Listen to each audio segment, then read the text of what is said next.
mechanically or digitally reproduced. There. Now we've made the attorneys happy. Thanks again for listening to this Miller Media Group station. By leveraging sustainable carbon management solutions like Navigator CO2's Heartland Greenway, ethanol facilities can make substantial progress toward carbon reduction objectives. Learn more on how they're partnering with ethanol producers across the Corn Belt. Click their icon at TaylorvilleDailyNews.com. The Shelby County Economic Development Corporation aims to foster, promote, and stimulate economic development. They're here to help your business grow. Find out more on the Shelby County Economic Development Corporation by clicking their icon at TaylorvilleDailyNews.com. Your information station, WTIM. Welcome to the WTIM Morning Show. I'm Avery Cooper. Your stream brought to you by Landmark of Taylorville, where you always do better with Landmark and People's Bank and Trust. They put people first. You'll find the streams on the TaylorvilleDailyNews.com Facebook or on YouTube at WTIM TV. Middle of winter, dead of winter, you might say, and it's a really good time to think about the ways you can continue to take care of yourself throughout the rest of the year. And here to talk about that, I have health and wellness educator for the University of Illinois Extension, Lisa Peterson. Great to have you back here, Lisa.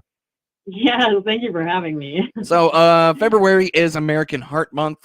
It's also, some may not know, Canned Food Month. Now, canned foods can really help you with your mission to create a healthier heart, but there's some things you should keep in mind, right, Lisa? Yeah, so that's a great thing is, Nash, when we talk about canned foods, a lot of times it gets a bad reputation. And canned foods can be just as nutritious as our fresh stuff. And actually, fresh produce isn't always nutritionally the best. So because when we can some of those fruits and vegetables, we can them at peak quality. So those fruits and vegetables sometimes are even fresher than the ones that in the cans and the ones you buy in the grocery store in the produce section. So that there's some things that you said you have to think about when you're buying canned foods. So making sure you're focusing on low sodium options, so the no salt added, and if possible, buying your fruit that's not in a heavy syrup. So trying to buy them either in 100% juice or in water are better options. 100% juice. How can I distinguish between which ones? I thought they were all canned in the same thing. Yeah, and that's a hard thing when we talk about that 100% fruit juice is pay attention to that, read the label.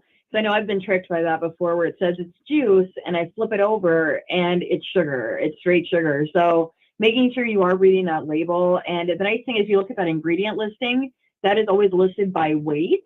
So you always want your first ingredient, hopefully to be your fruit, and then or water or something along those lines and not added sugar.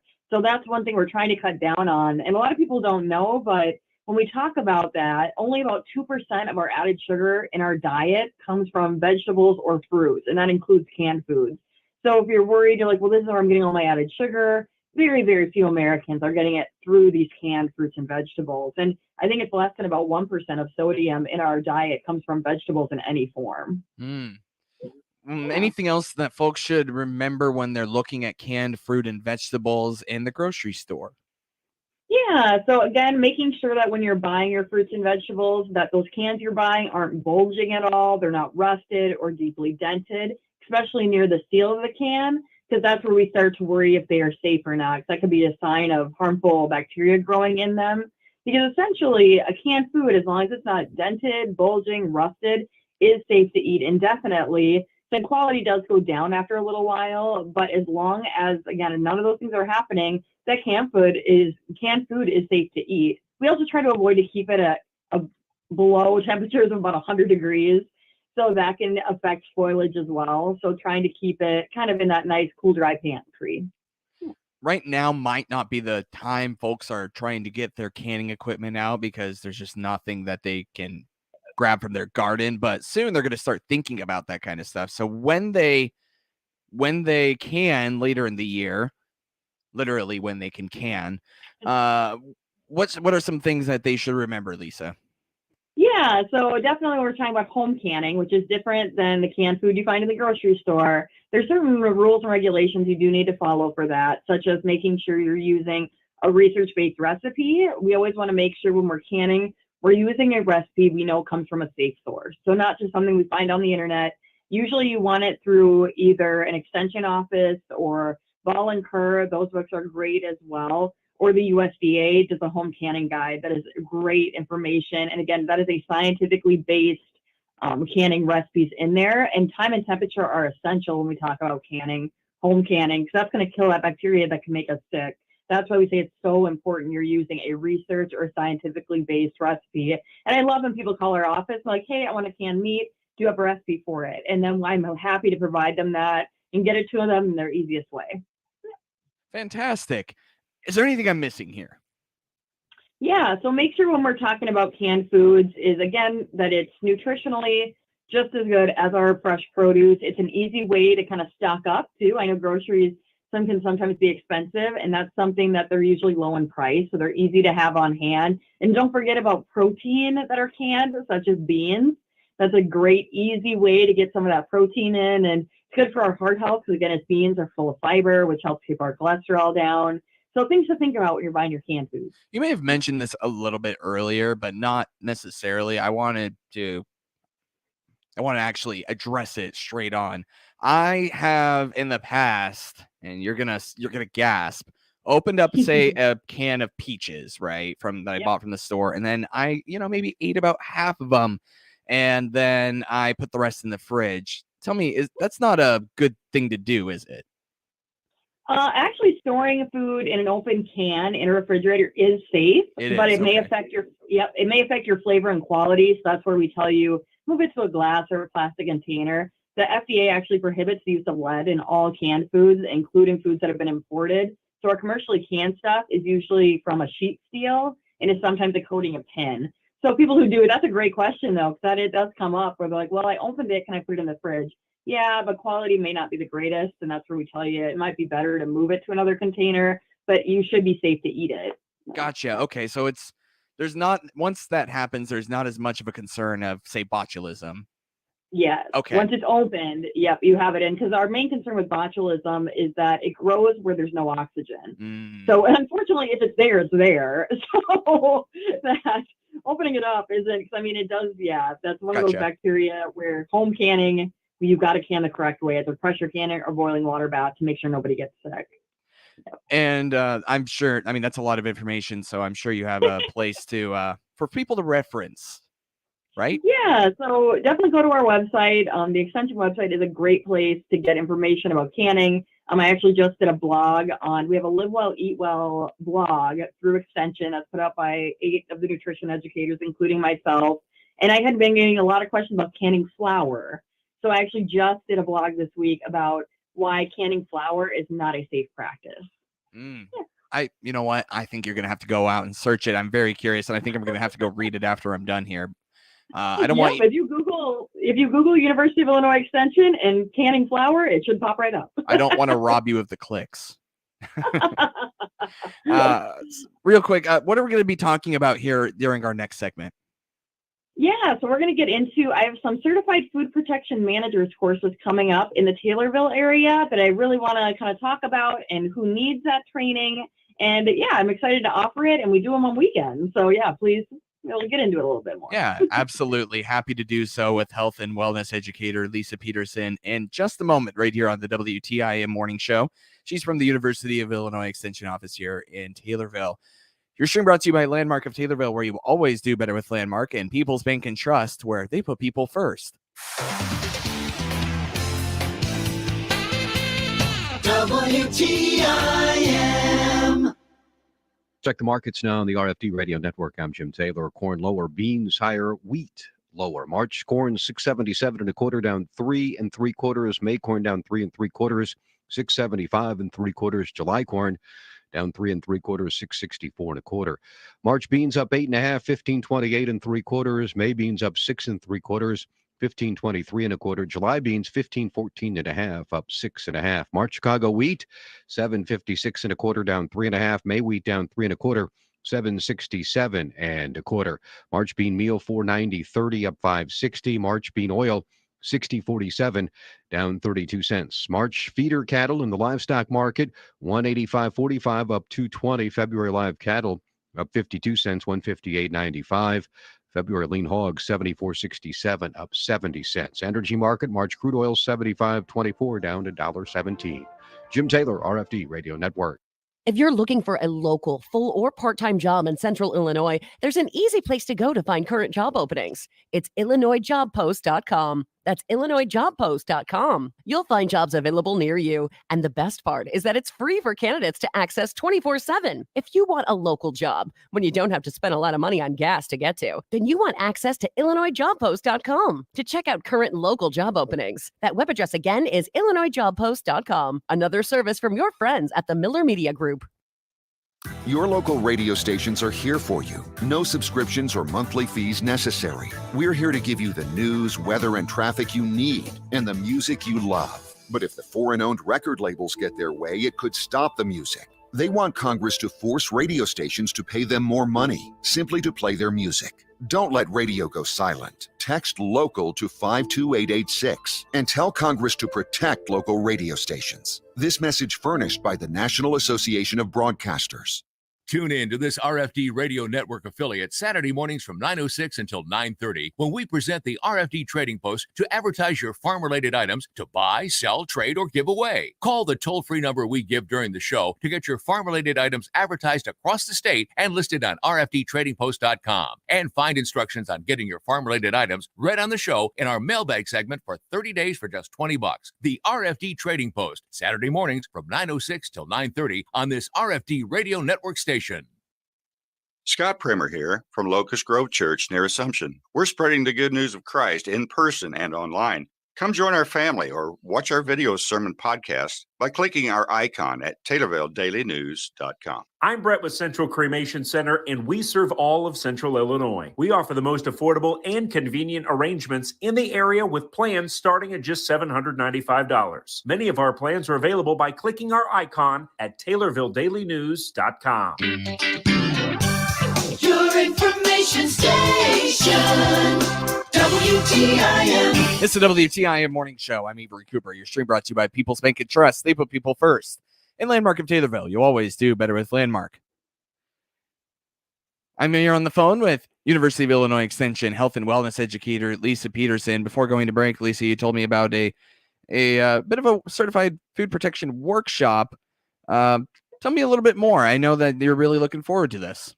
Yes, yep. I do these pretty regularly in a couple of my other counties, but they're called Certified Food Protection Manager Certification classes. And every restaurant that serves, or any food service that serves food to the public, is required to have somebody on staff who has the certification. So, and a lot of places get multiple people who have it, but if you are serving food to the public, somebody needs to have this. And that's something that the health front, when they come in, they're going to ask for the person in charge who will have the certification. So this is actually a 2-day class that we offer through Extension.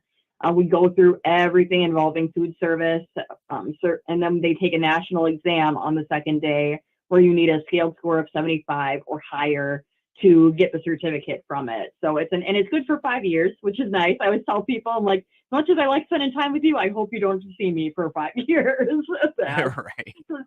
Because we want them to pass and be successful in their establishments. And some research actually shows that people who have the certificate, 80% of them see no incidence of foodborne illness. Really? So we know it's effective once they go through this class and get the certification, because we know they're hopefully implementing some safe food practices. Yeah. You also have one for safety for volunteers. I mean, Yep. It kind of sounds like the same thing, but for volunteers. What's the difference? Yeah, so the Serve It Safely for Volunteers class, it is obviously not required by anybody to have this certification. It's also called a non-restaurant food handlers.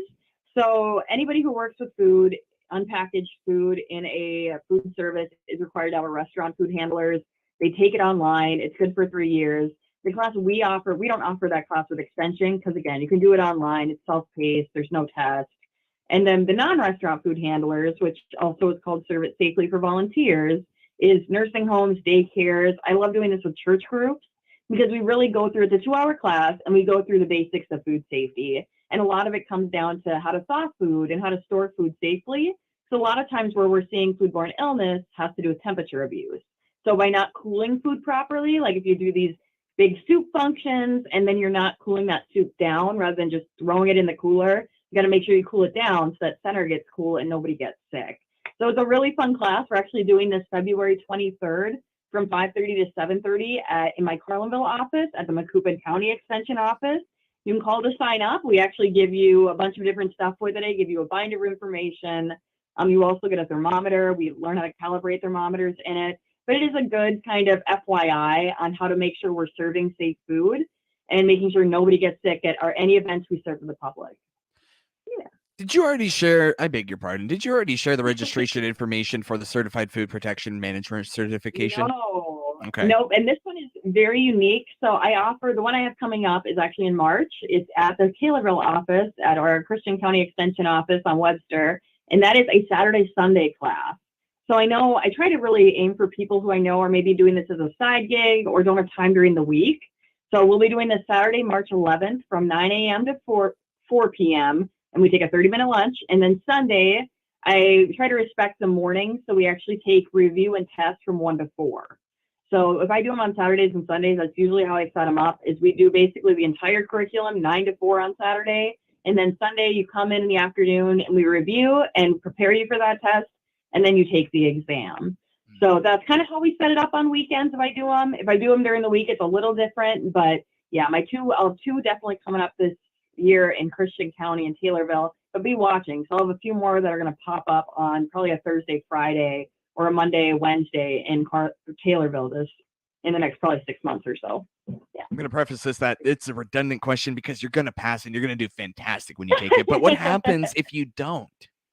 Right. And that's a good question. So on occasion, people do fail it. And it's always heartbreaking because they'll get like a 73 or 74 and you need a 75 to pass. And if they do, what I tell them to do is they'll get it in the mail. They call my office and me and them set up a time and a place and they sit down and they just retest. So we don't make them go through the entire class again. I just review things with them. It'll show them if they fail, areas where they struggled. And then I'm happy to go through things with them and then we'll take the test again. So it's not a big deal. I tell people just come on in, call my office, and we'll set up a time and place and retest. Fantastic. What should they bring with them to take the test? Yep, that's a good question. So for this class, these certified food protection managers, all you have to bring is yourself. I provide you with everything. So I give you a pencil, a pen, a highlighter. You get a whole binder of information and review with it, a book. We do charge because of having to mail the exams and order the exams. It is a $100 fee to take the class, and then we do charge a $50 retesting fee, mainly because of how expensive it is for me to overnight it back to Orlando, Florida, where I have to get these tests graded at. Right. Right. Let's see. And when you pass the certification, what's the significance of that? If you could just layman's terms spell it out for me. Yeah, so if you have this is great for somebody who's pursuing maybe a manager position to have this in food service. This is a great way to move up. It's great professional development. It's something good to know. I mean, I always laugh and make people paranoid of some of these foodborne illnesses, but it's a great extra thing to have. And again, every establishment has to have, anyone who serves food to the public needs to have somebody with this. So that could be, if you're doing a big event for a fish fry or something like that, somebody out there should have that certificate. And if the health department shows up, they're going to ask to talk to that person.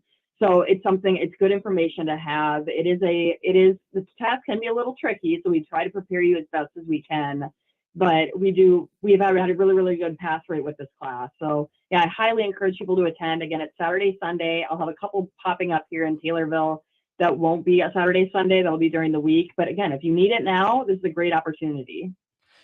And Saturday, Sunday you're speaking of, that's the March 11th and 12th, if I'm not mistaken. All right. Cool. Yep. Saturday and Sunday, March 11th and 12th. And then again, you take it, you pass, and you are good for 5 years. Great. Yep. And then you'll have to retake it after that 5 year. You'll recertify essentially. And that's where I've been with Extension about 9-10 years here. And now I'm suddenly seeing a lot of people who I've had the first time who are retaking it with me to now after 5 years. So yeah. Lisa, anything else folks should remember or think about regarding anything that we've talked here today, whether that's canned food or certifying for food protection management and other stuff like that? Yeah, so those certified food protection managers, that's one thing to always great to talk to the health department about. We'll be sending them our information as well to kind of get those dates out there and to know if you have to take the class, if you do work for a food service establishment, or if you want to take the class, that there's a difference between a restaurant food handler, which is good for 3 years. Can we take it online, self-paced, and that certified food protection manager, where you need one person in your facility who needs to have that. Yeah. That's University of Illinois Extension nutrition and wellness educator Lisa Peterson talking about all the great things that the University of Illinois Extension has to offer, including their certified food protection manager certification and educating you about canned food. Thank you so much, Lisa. Yeah, thank you.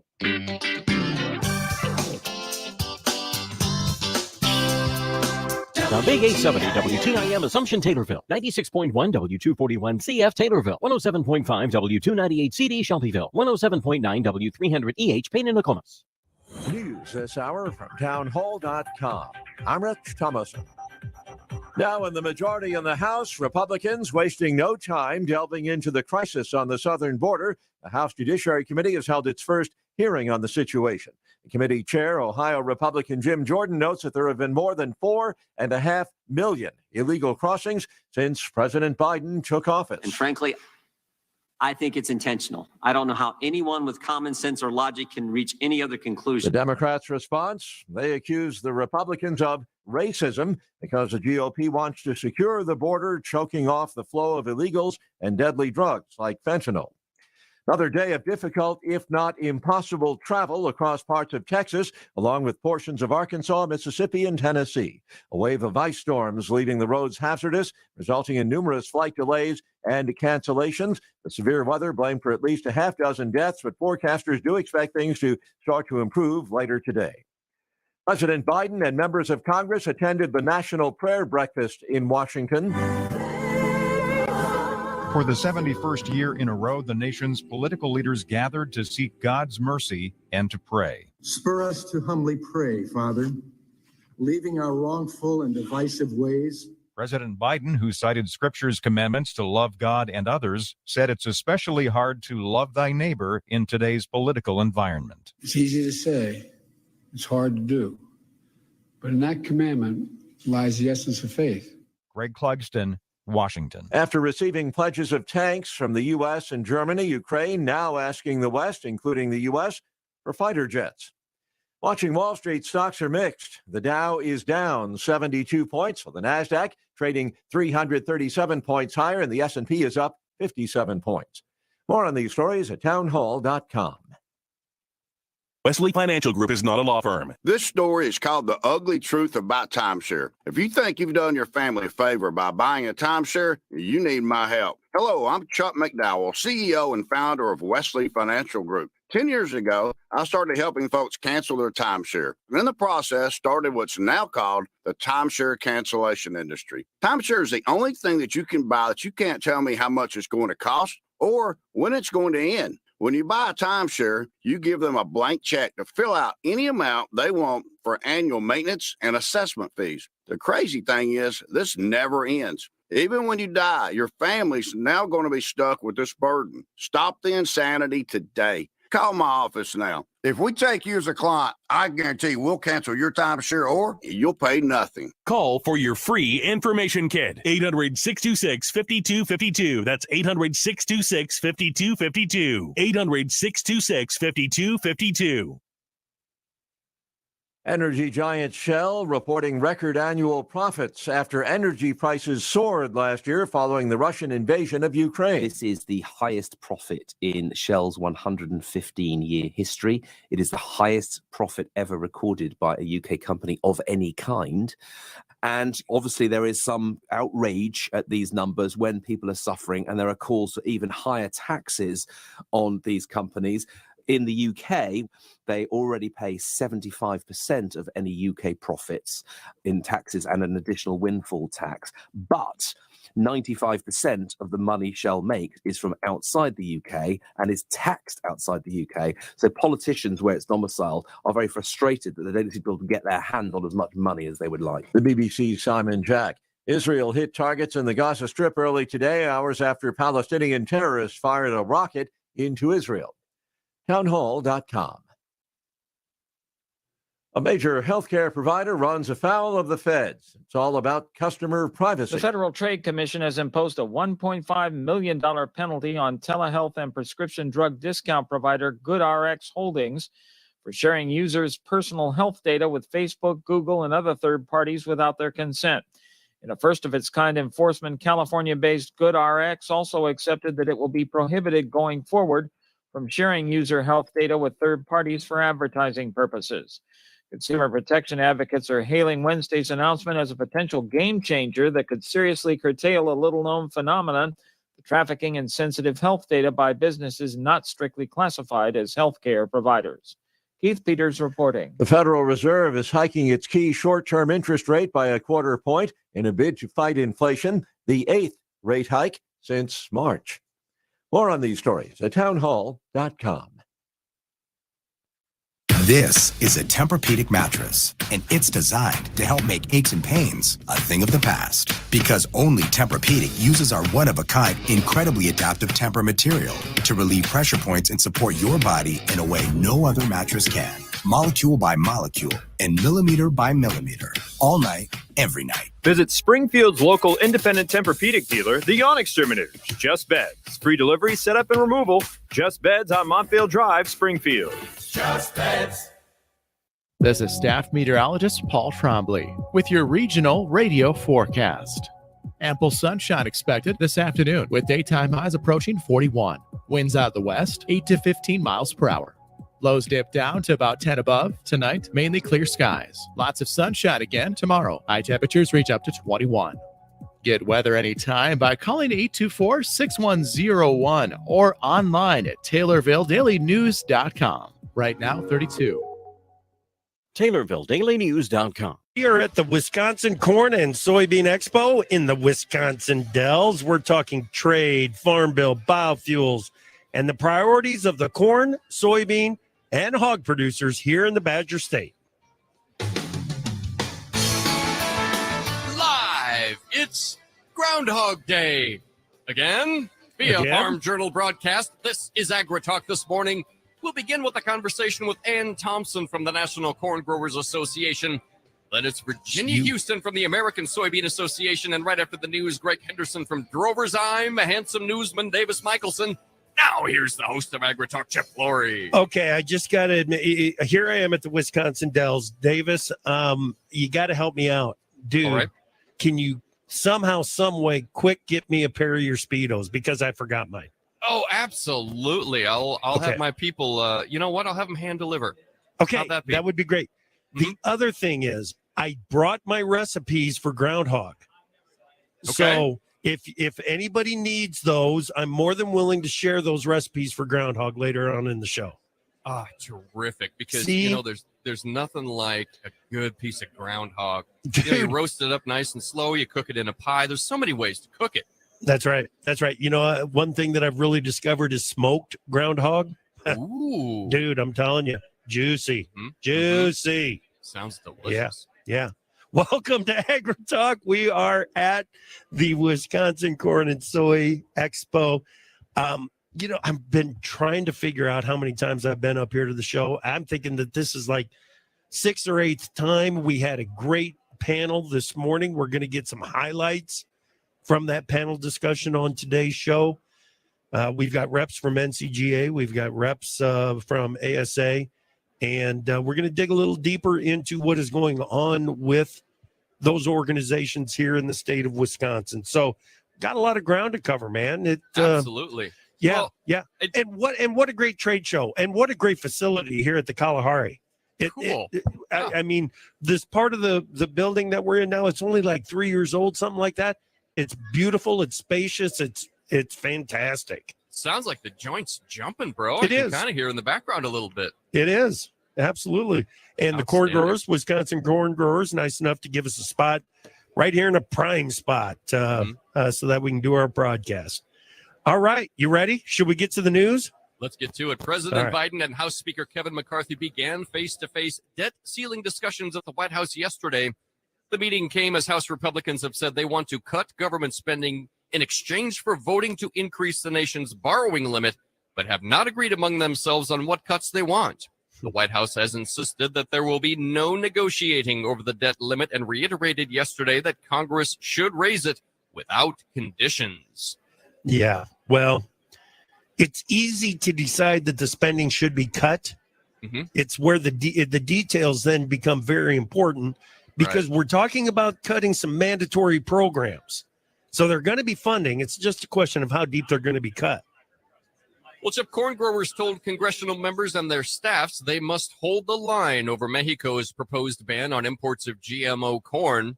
During a congressional briefing, members of the National Corn Growers Association said if that ban takes effect, it will block most U.S. corn imports into Mexico and would be a significant blow to the American economy. Iowa's Chuck Grassley asked why the White House moved aggressively against Canada on dairy, but not so far against Mexico for its planned GMO corn ban. Chip, what makes the distinction there between the dairy and the corn? I think it's because one is easier to understand than the other. GMO is something that AMLO is looking for more scientific evidence. How many we've quit counting how many meals were served with GMO product. Right. I mean, the testing is proven. Well, Senators John Thune of South Dakota and Minnesota's Amy Klobuchar reintroduced the Conservation Reserve Program Improvement Act. The bill bolsters the CRP by improving access to grazing, maximizing enrollment options for producers, and addressing implementation issues following the 2018 Farm Bill. Chip, this is interesting. BP will reportedly dial back its push into renewable energy. Disappointed in the returns from some of the oil giants' renewable investments, CEO Bernard Looney points to plans to pursue a narrower green energy strategy and place less emphasis on environmental, social, and governance goals. That's ESG, baby.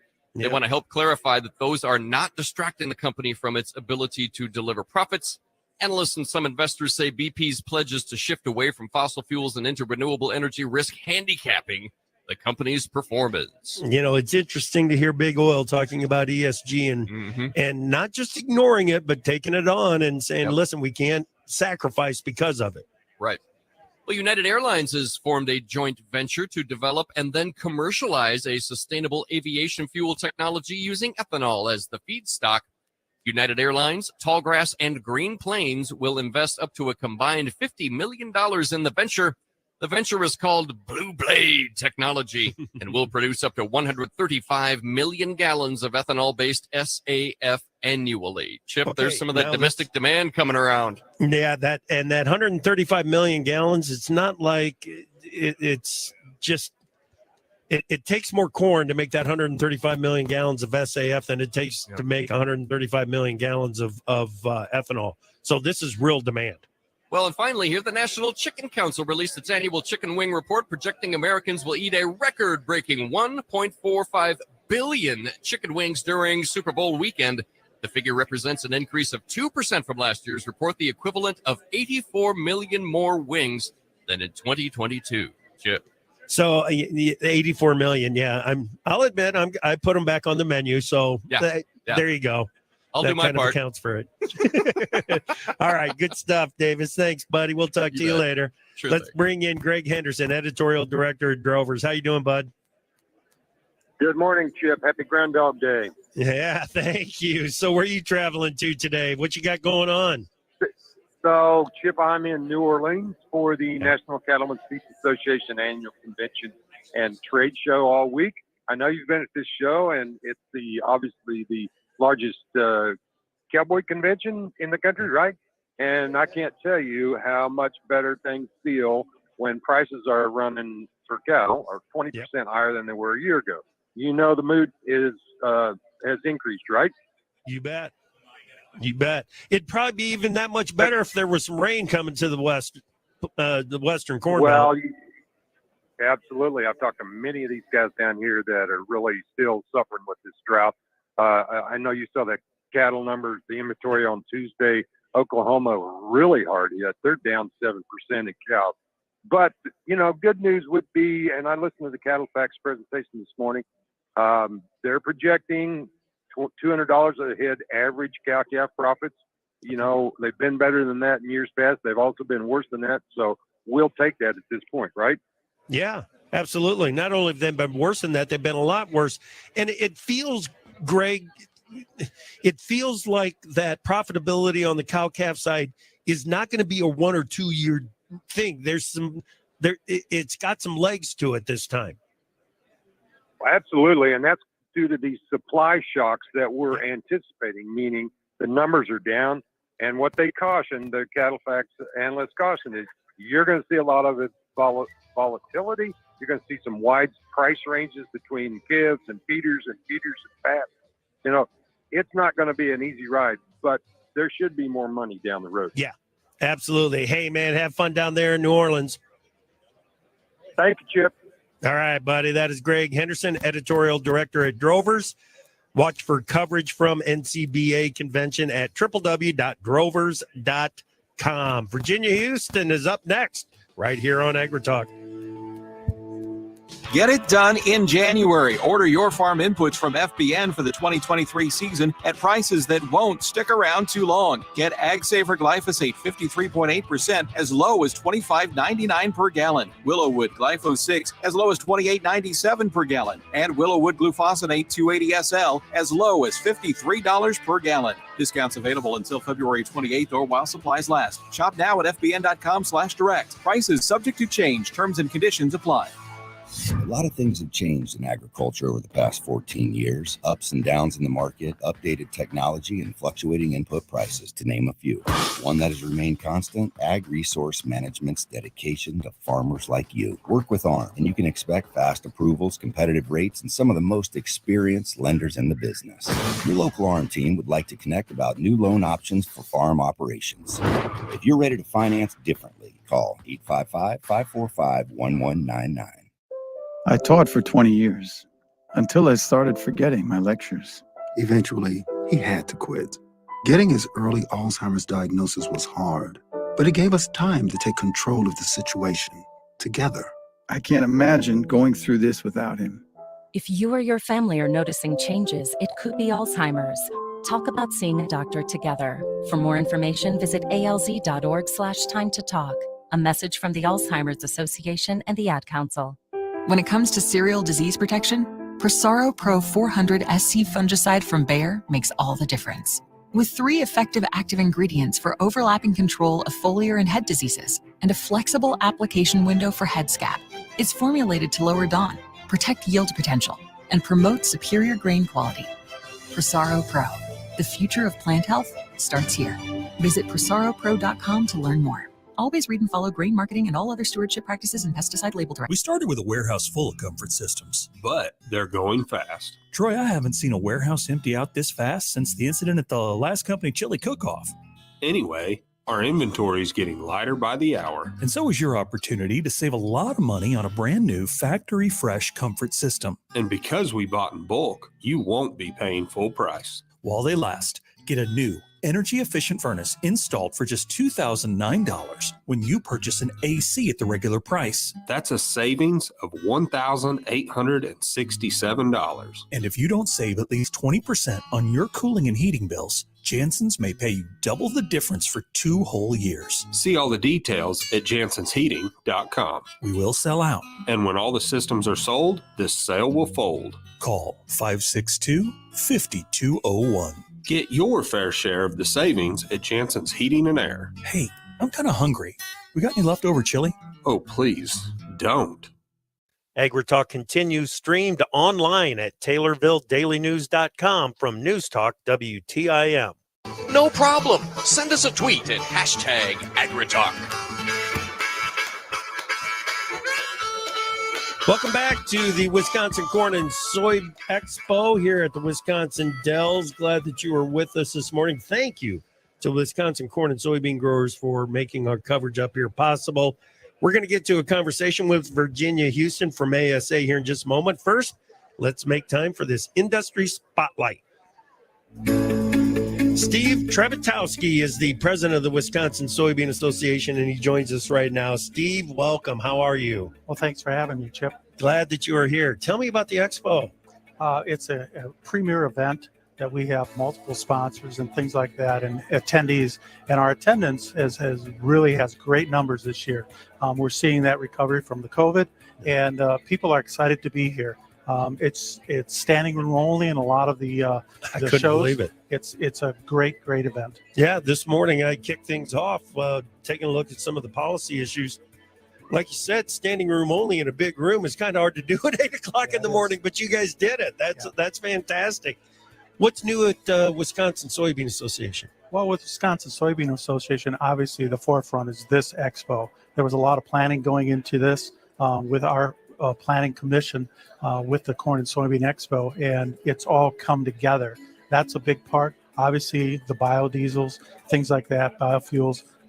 We have a pilot program with the city of Madison. Yeah, they have vehicles with the products, and it's going over very well. And there's multiple other things. Obviously, the oil in asphalt and things like that. So we're working on a lot of those projects. Obviously, the crush plant is always in the back of our mind. Yep.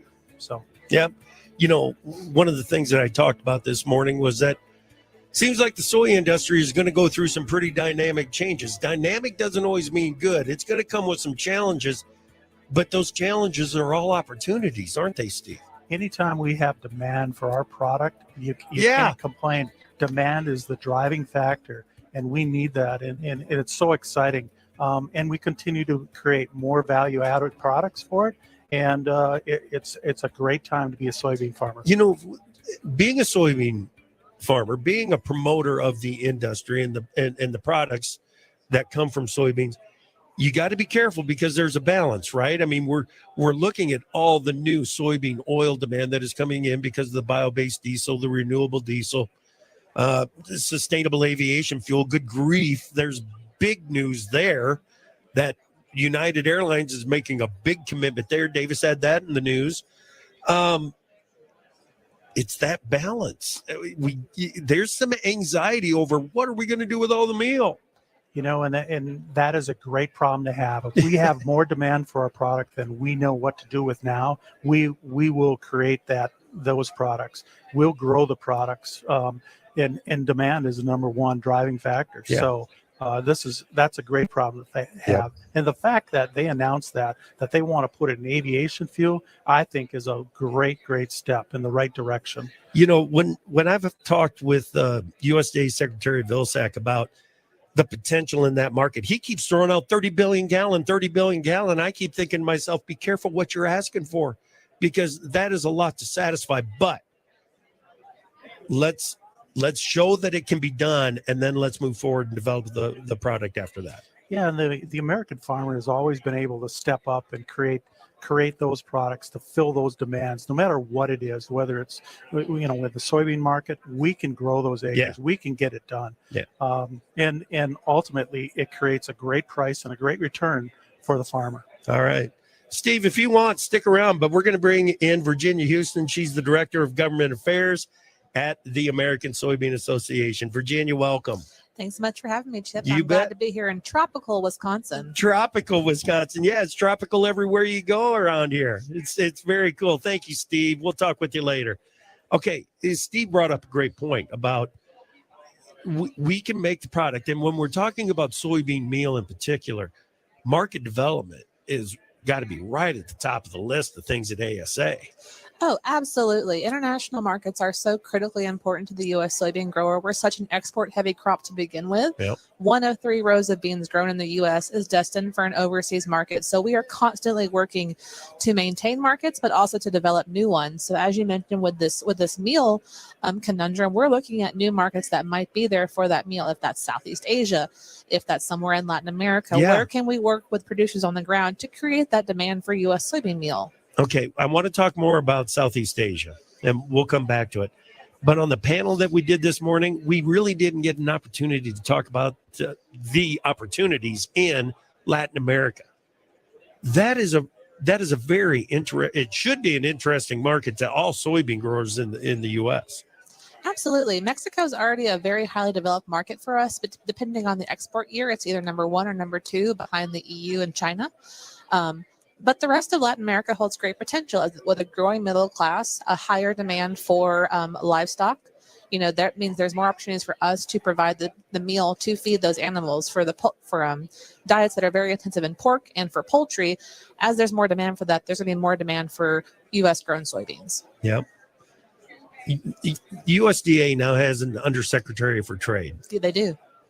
It feels like it took a while for the Biden administration to get fired up about agricultural trade, but it feels like there's some momentum there now. Yes or no?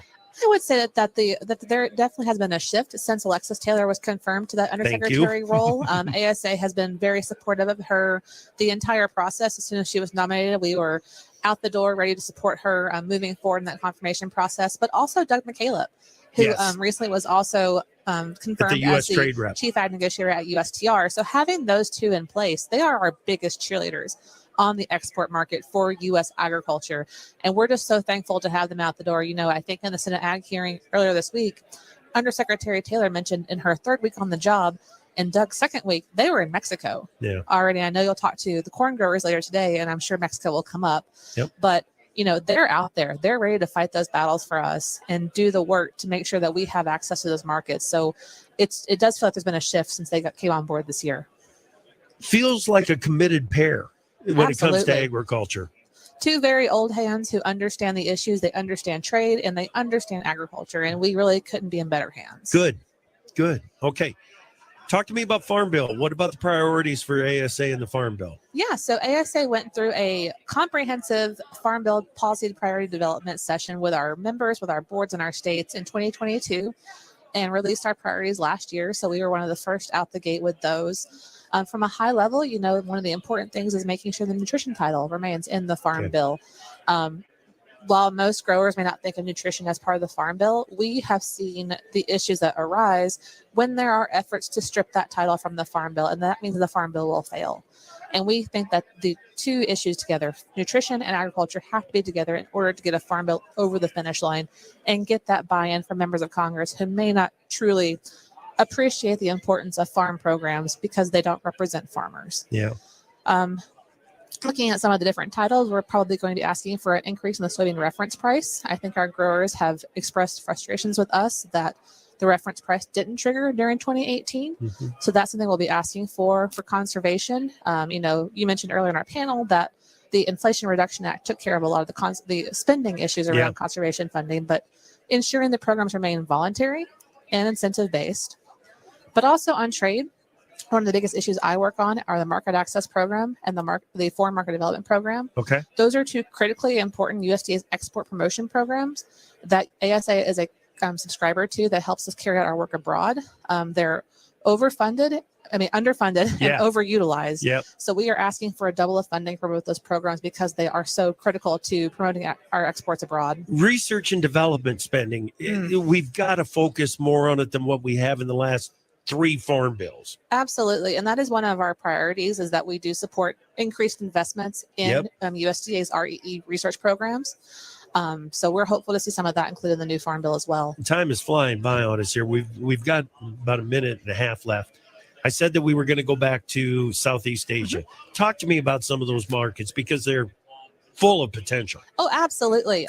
Outside of China, 6 of our 10 top 10 export markets for U.S. soybeans are in the Southeast Asia region, looking at Japan, South Korea, Taiwan, the Philippines. But there are so many other countries in that region that have untapped potential but need further development. We mentioned Cambodia earlier, Malaysia, those sorts of countries where we are working on the ground to build up the knowledge and the need for U.S. soy. So hopefully down the road, thinking 10, 15, 20 years, we will develop those markets to be on par with others in the region. Yeah, you guys, ASA has teams on the ground over in Asia showing producers of poultry, of pork, of fish, how the product can be used. And the potential on aquaculture alone, Virginia, it's mind-blowing. It's fantastic. And we've been doing work for decades, working on aquaculture in international markets, but also there's potential here in the U.S. Sure. We import between 65 to 85% of the seafood consumed in the U.S. but we don't produce a lot at all. And that's because the regulatory pathways for aquaculture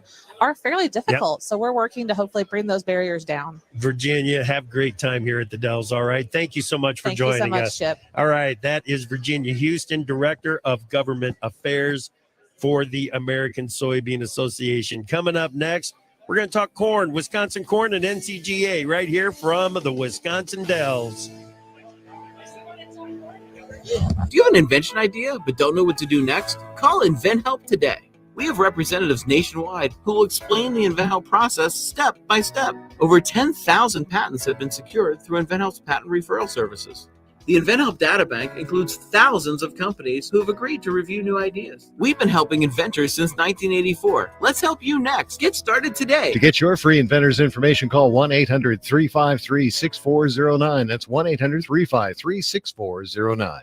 Hi, I'm Paul Neefer, a CPA. Join me every week on the Farm CPA podcast by Top Producer for conversations about the top trends in farm management, tax issues, succession planning, policy implementations, and more. Each week, I visit with business-minded farmers and ag experts for lively and in-depth conversations. Subscribe to the Farm CPA podcast by Top Producer, available on your preferred podcast platform, and listen to a new episode. With SRN News, I'm Rich Thomason in Washington. Now, in the majority in the House, Republicans wasting no time delving into the crisis along the southern border. The House Judiciary Committee has held its first hearing on the situation. Another day of difficult, if not impossible, travel across parts of Texas, along with portions of Arkansas, Mississippi, and Tennessee. A wave of ice storms leaving the roads hazardous, resulting in numerous flight delays and cancellations. President Biden and members of Congress were on hand this morning, the annual National Prayer Breakfast on Capitol Hill. The U.S. beefing up its military presence in the Philippines, with American forces being granted access to additional Philippine military installations. Watching Wall Street, the Dow is down 104 points, the NASDAQ 351 points higher. More details at srnnews.com.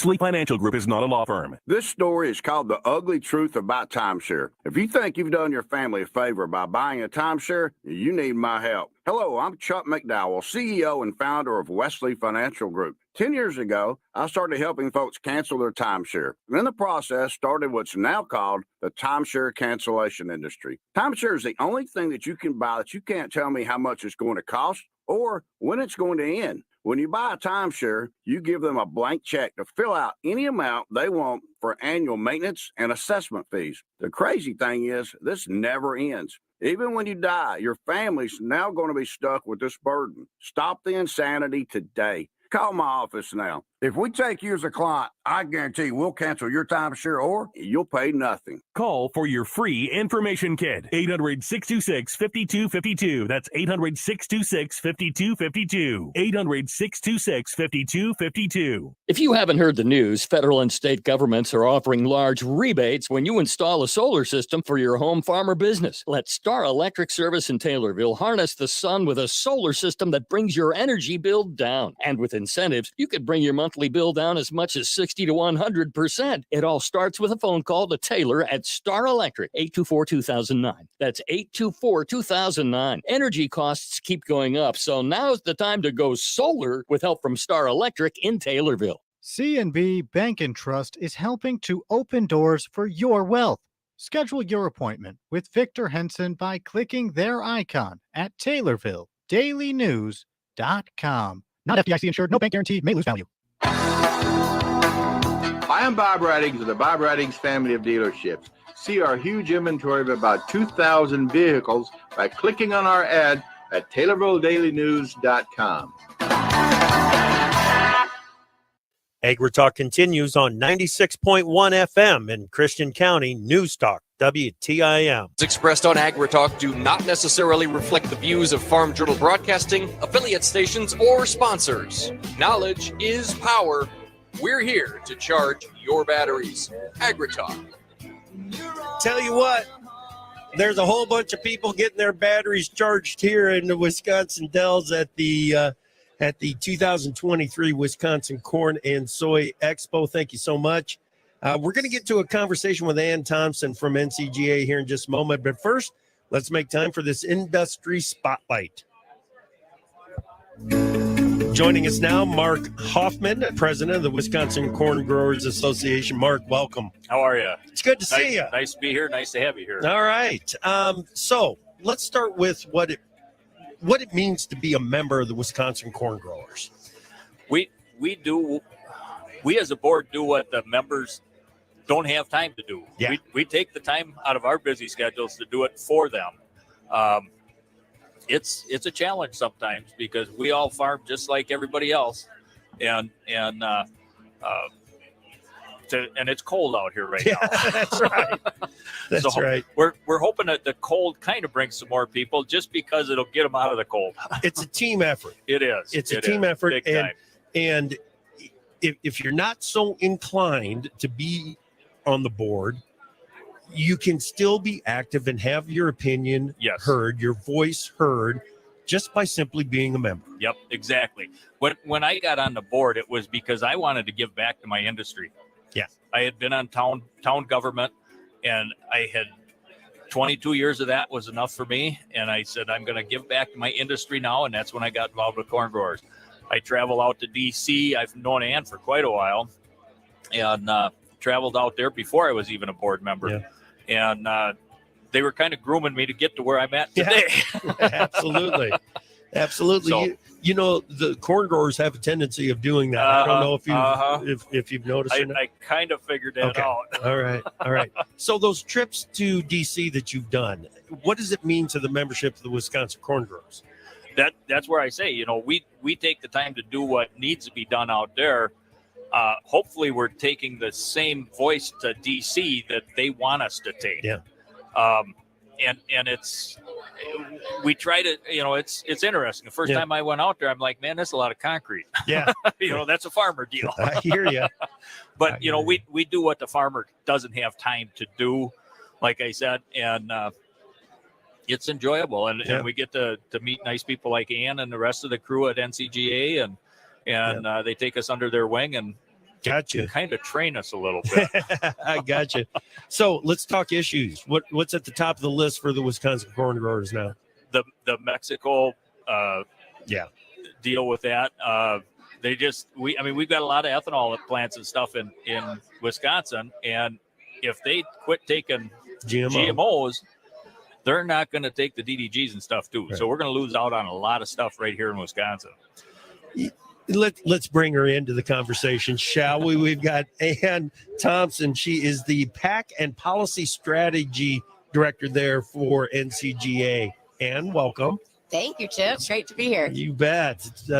Ann was on part of the panel that we did this morning as well. And, of course, Mexico's ban or proposed ban, proposed isn't even right, planned ban of genetically modified corn is coming through. Give us the details of it. What's the status and what are the odds that this is going to happen? Well, I'm not a betting girl, but I feel like we have reason to be optimistic. You know, NCGA has been working very closely with Congress and the administration on this issue, and I'd say it's gotten a lot of attention as of late. Just this Tuesday marked the 1 year mark from when the decree should go into effect, January 31st, 2024. So we took an opportunity to really draw some attention to Capitol Hill and with the administration on that kind of reverse anniversary. And I think we're getting a lot of traction. We've seen movement. We've seen the administration take stronger positions than they were back in the fall. And so we're very appreciative of kind of where they've come on this issue. And we feel like we have momentum and reason to be optimistic. Why is President Obrador pushing this?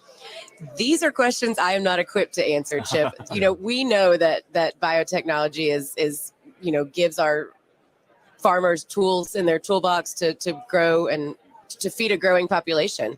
Andy Jobman, who was on our panel this week, likened it to taking back electricity and starting to use candles again. It just doesn't make sense. That's good. That's good right there. And it's one of those issues that if he is looking for more scientific evidence, I said it earlier, we've stopped counting. It used to be kind of a cool thing. It's so many, X number of meals fed around the world with genetically modified corn. I think we've quit counting because I don't know if we'd be into the quadrillions by now. And there's no evidence. It's just the strangest thing. Such a positive trade partner for us, and throwing up or raising an issue that isn't an issue. It's something for the corn growers to really deal with. Absolutely. It has been top of mind. It has been all hands on deck. It means a lot. Have you got your number? Economic impact, if this decree went into effect, would be a loss of $73.89 billion in U.S. economic output over 10 years, and would lead to an annual job loss of 32,217 jobs. Just call this it is enormous. Just call it $8 billion a year. Do you want to take $8 billion out of the U.S. farm economy? Not a chance. Not a chance. And the sad part is when we started USMCA, everything looked perfect. Yeah. And then to get kicked like this is just beyond anything. Okay. So I mentioned the president, Obrador. What is his status? That's a great question. So Mexico has term limits. He is a one-term president, and they will hold another election in June of 2024. Right. So theoretically, 6 months after the decree going into effect. So we really don't have time to wait him out on this. We don't have time. But boy, if there is one more extension, then you got to look at what the candidates are saying. And if the candidates are saying, listen, we're not going to pursue this ban of a GMO, problem solved. But you can't wait him out. We can't bank on that. No. It's unbelievable. It's unbelievable that we're having to deal with it. Okay. Other farm bill issues and that you are focused on at NCGA. What do you got? Yeah, crop insurance is always top of mind for our membership. We really want to protect crop insurance. We know that, that's always a bit of a target when the farm bill comes around. And so that's a huge priority for us. We'd also like to see the producer safety net strengthened, still kind of working out details and proposals as to what that could look like. But, taking a lot of input and doing our due diligence to see how the cards could line up there. Yeah. The issue with Title I, Mark, and the safety net, it's dollars. It's dollars. Right. It's funding for that thing. The way that the safety net works with the Olympic averages, the reference prices are going up. I mean, it's basically $2 billion more than Title I is going to cost over the next 10 years. I think that's what it is. Anyway, so the cost of the program is already going up, but it really doesn't provide a whole lot of safety coverage the way it stands right now, does it? Because of the price structure. Because of the price structure and stuff. Yeah, exactly. The commodity prices that we're at right now, I mean, you were just on the radio before talking about them. It raises our cost of part of our cost of production with the crop insurance. Yeah. It's kind of pricey. Yeah. But it's like auto insurance. How do you do without? Right. Exactly. Exactly. With the kind of dollars we exchange anymore, you have to have protection. Yeah. No matter what. Yep, that's right. I think it is good enough in the current budget and spending environment to protect crop insurance. I don't think we've got a lot of room to make a big ask here, is there? Well, no, I don't think so, because it's the give and take. Yes. I mean, if we want they're going to take it away from over here. That's it. And we'd like to have some more here, but we don't want to lose it over here either. So it's a battle. That's why we have to fight for it. Yeah, that's exactly right. The future for ethanol, I think, is getting brighter again. I think so. Well, give me your thoughts on it. I know in our area it is, because we're getting another ethanol plant coming back online.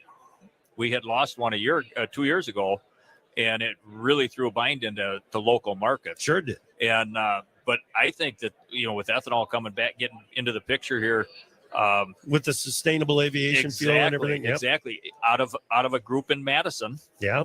Right here in the state of Wisconsin. Wow. Yep. Exactly. And I think, people, as long as they get their flight from point A to point B, I don't think they care what kind of fuel is getting them there, Right. as long as they get there. Yep, I agree. And we kind of had this discussion with a couple of our group members is let's not tell them what we're using. Don't give them something to argue about. Yep. You know, they're getting there safely. Yep. They don't know what's in there for fuel right now. Why should we change it? Right. But it is in the spotlight. Sustainable Exactly. aviation It fuel, is. the whole ESG movement. We talked about that on the panel this morning. And when United comes out and makes a big deal about it, there is demand there to be met. Yes. Absolutely. And a lot of companies, you know, have set very lofty goals for themselves in this ESG movement. And corn farmers offer a way to help get them to those goals. And you know, that's a fantastic opportunity for us. You know, that is such an excellent way of putting it right there. These companies have set some lofty goals, and the way for them to get there is through corn growers. That's how you get paid. That's how this whole thing has the potential to work for corn growers going forward. You guys, thank you so much. I appreciate you. Thanks for being here. Thank you. All right, that is Mark Hoffman, president of Wisconsin Corn Growers, and of course Ann Thompson with the NCGA. Davis and I are going to be right back to wrap up this morning's Agri Talk. Hey, Illinois soybean farmers. Huddle with your ILSOY Advisor team to kick off 2023 at the Soybean Summit on February 2nd in Champaign. The All-Stars Agronomy team is ready to help you make an offensive play for the next growing season. They've drafted the leading soybean experts for the handoff of the latest in soybean agronomy, sustainable production, and checkoff-funded research, so you can maximize yield and optimize your returns from the field. That's what we call a touchdown. Register for free today at ilsoyadvisor.com/soybean summit. Farming is a 24-hour-a-day, 7-day-a-week job. You work from sunrise to sundown and then some. Planting and harvest days are long. Mother Nature always throws you a curveball. That's why you need an insurance partner that understands the work, the sacrifice you put into your farm. Westervelt Mutual Insurance Company has worked for local farmers just like you for nearly 150 years, ensuring what's important to you, your home, outbuildings, crops, and much more. Sit down and talk to your local Westervelt Mutual agent. Find them online at westerveltmutual.com. It's the first in the Taylorville automotive market. With your purchase of a new or pre-owned vehicle at Landmark at Taylorville, you will get at no extra charge our Landmark of a lifetime powertrain warranty. General Sales Manager Bill Pinkston here to thank you for your business in 2022. And for our way of saying thanks is to offer you a lifetime powertrain warranty on our new and pre-owned vehicles we sell. You will have peace of mind when you buy from Landmark for a lifetime. Come by and see my friendly staff for specific details. And remember, you always do better at Landmark.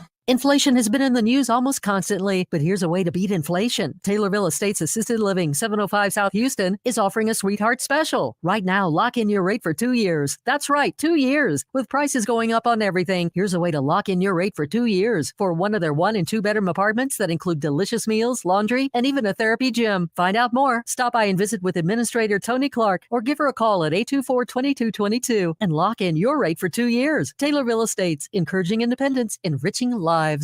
This is AgriTalk, streamed on the WTIM mobile app from News Talk WTIM. Many are trying to time their purchases for the best deals.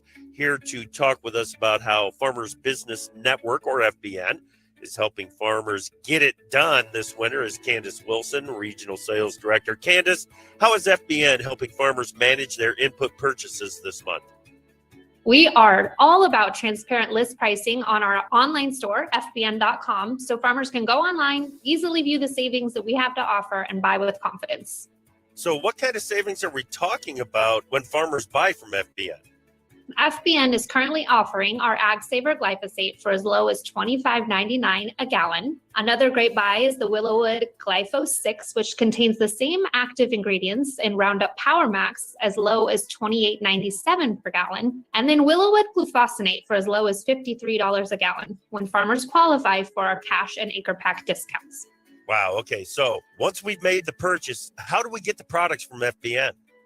So this time of the year, the FBN Logistics Network really starts to come to life, and it's something we're very proud of. One of the benefits of the FBN model is that we manufacture, warehouse, and deliver a majority of our products we sell in our store, which gives us greater control from start to finish. And even before farmers buy from us, they can see the first available date for any product on our storefront and schedule the delivery window that best works for them. We deliver direct to farm for free on orders over $5,000, or farmers can schedule a pickup at one of our nearly 20 warehouse locations. That's fantastic. Hey, thank you, Candace, very much. That is Candace Wilson, Regional Sales Director for FBN. Get it done with FBN this winter. Go to FBN.com to shop for your inputs online or call 1-877-308-7501 to talk with a sales representative. If you're living with diabetes and using insulin, you know the pain of pricking your fingers over and over again. By wearing a small remote device called a continuous glucose monitor, or CGM, you can reduce the pain of pricking your fingers right away. If you're testing your blood sugar 4 or more times per day, injecting insulin 3 or more times per day, or using an insulin pump, call the Diabetic Health Hotline today and learn about the latest CGM technology. A CGM can immediately reduce pain. It's accurate, easy to use, and helps you make better diabetes treatment decisions. And if you have Medicare, you can get a new CGM at little or no out-of-pocket cost. Plus, get free shipping, and we'll bill your insurance company for you. Call now to receive your new continuous glucose monitor at little or no out-of-pocket cost. Paid for by U.S. Medical Supply. Call 800-556-9015. That's 800-556-9015. Again, 800-556-9015. That's 800-556-9015. The chickens have come home to roost. Find out whose fence they're perched on today on AgriTalk. So put your little hand in mine. There ain't no hill or mountain we can't climb. Happy Groundhog's Day, everybody. Woo! AgriTalk, everybody. Davis Michelson here from my own personal beat laboratory, Chip Lorry, out on the road in Scotty today. Sounds like a great event. Oh, it is. It's fantastic. Like I said, this is not the first time I've been up here. It's I think I might be approaching double digits on the number of times I've been to the Wisconsin corn and soybean growers over the years. And this expo just continues to grow. And like Mark was talking about, well, and Steve as well, there is a vibe. There's a vibe happening at this event. You can feel it. I think people are just really, really anxious to get back into these annual meetings that, you know, at what point, what were they, Davis? They were an annual reunion for the decision makers, but it was also a whole lot of people showing up to see people that they hadn't seen since the last expo. We're back to it. We're back to it. And as a matter of fact, guys like Mark just walking by points at you and says, hey, it's good to see you again. Good to see you too, Mark. Yeah. Enjoy the show. All right. Groundhog Day, just a little bit of housekeeping here. Apparently, Punxsutawney Phil emerged reluctantly but alertly and said, I definitely see a shadow 6 more weeks of winter. Chill. Well, I think we have this conversation every year. We have the conversation. It's 6 more weeks to the end of winter. I mean, not just meteorologically, but, you know, kind of like on the calendar, too. Sure. Yeah. That groundhog. Way to go, you know? Punxsutawney. You're great, man. You can't lose. That's right. Lose. Your conversations today, Corn Growers Soybean Association, the whole bit there covered a wide scope there, but there was sort of a central theme. It feels like there's an awful lot of optimism surrounding biofuels. I'm going to swing us back to a story I had in the news. United Airlines forming a joint venture with Tallgrass and Green Plains. United will invest a combined $50 million in this venture. Right. Hoping to produce up to 135 million gallons of ethanol-based sustainable aviation fuel annually. This is a big deal. And when we talk about optimism, this feeds directly into that, no? Yeah. Oh, absolutely. ADM has made a similar investment.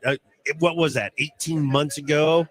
Gevo Energy down in Cedar Rapids they've committed. There is a lot of ethanol production that's already been committed to the sustainable aviation fuel industry, and it's not one for one. It's not like you can take 1 gallon of ethanol and make 1 gallon of fuel for the sustainable aviation fuel.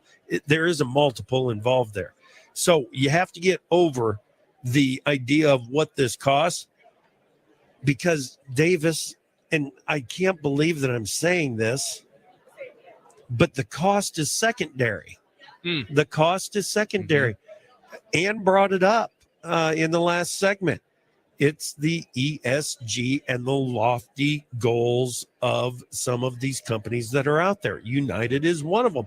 United has been putting money where their mouth is and making the investment in products like sustainable aviation fuel, and they're teaming up with some of the ethanol producers out there to make sure that it's doing it. Now, I'm sitting here across from the booth at the biodiesel. Hi, everybody. I see you listening over there.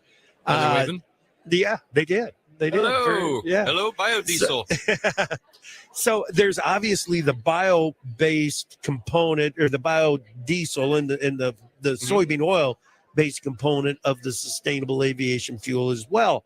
So this one crosses both lines, and I think for a long time there was just there was a misconception that sustainable aviation fuel was bio-based diesel component only. No, there is ethanol involved in that whole effort. And when you talk about the total market for that being up around 35 billion gallons, and the thing is, what Mark said, I think, is absolutely right. There are going to be some out there that are saying, listen, I really don't care what that jet engine is burning. Just get me from point A to point B and get me there safely. I agree. Yeah. I'm all in on that. But Davis, if United is burning X percent of sustainable aviation fuel and Delta isn't, who's going to be making the big deal out of we're better than they are? United. Right. I mean, it's going to become a competition. It becomes a race at some point with the consumers that keep the ESG issues in mind when they're making decisions. Right. It's not going away. It's not going away. Well, and maybe tell them that they just flew to Pittsburgh on biofuel. Once they land, and then say, hey, and by the way, there's biofuel for your car too. You can use it all the way home if you like. Maybe stop in and get some delicious, clean burning ethanol. It tastes good too. Don't drink the ethanol, Chip. Come on now. Again, one more time. Do not drink the ethanol. I need to remind you. Right. You keep forgetting, don't you? I do. That's why you're so fired up. I love it.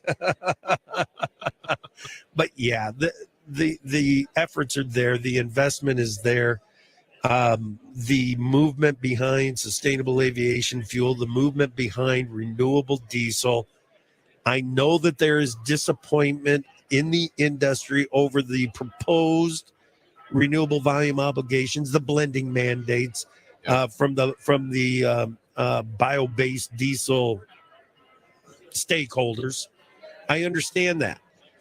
But I think the demand and the investments that are already in place, and we've got BP.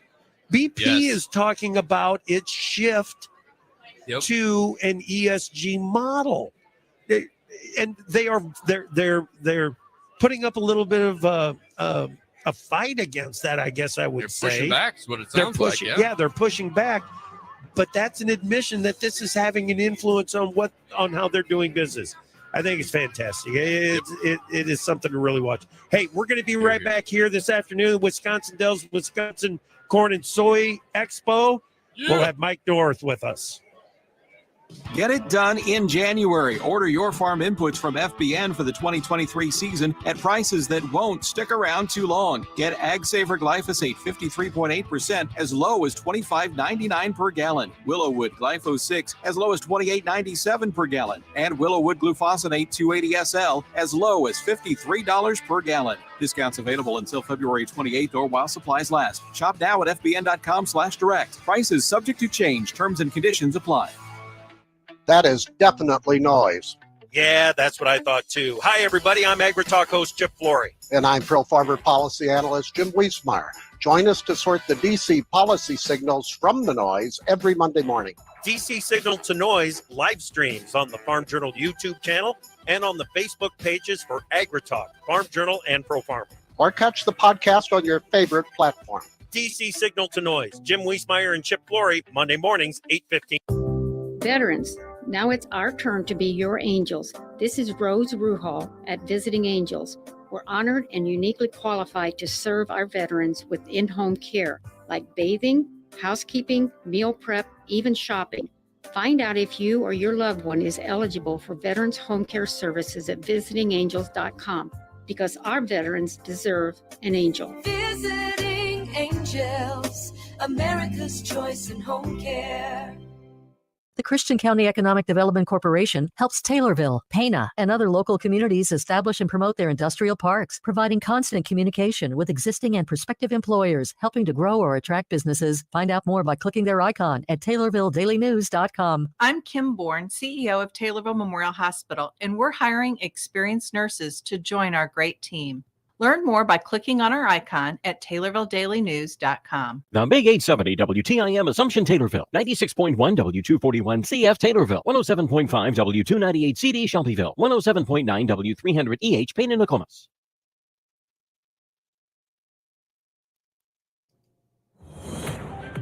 Breaking news this hour at townhall.com. I'm Bob Agnew in Washington.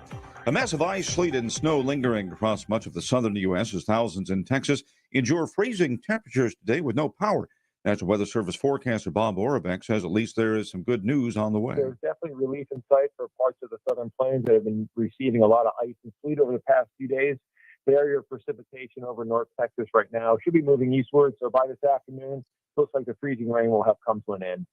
The website tracking a utility called Power Outage reports that more than 390,000 customers were without power early today. Former President Trump told the Salem radio network that he declassified those sensitive documents that were recovered by the FBI at his home in Florida. Just so you know, very nice. I didn't do anything wrong. President of the United States, I had the power to declassify. They didn't. I didn't take anything from being a senator. And Mr. Trump said the Justice Department's handling of his case and President Biden's documents proves there are, in his words, two standards and two sets of justice in this country. Facebook parent company Meta has posted another quarter of declining revenue, hurt by a downturn in the online advertising market and competition from rivals such as TikTok. Meta says it earned $4.65 billion in the final 3 months of 2022.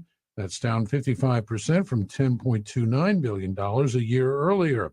Revenue fell 4% to $32.17 billion from $33.67 billion. Analysts were expecting $31.55 billion.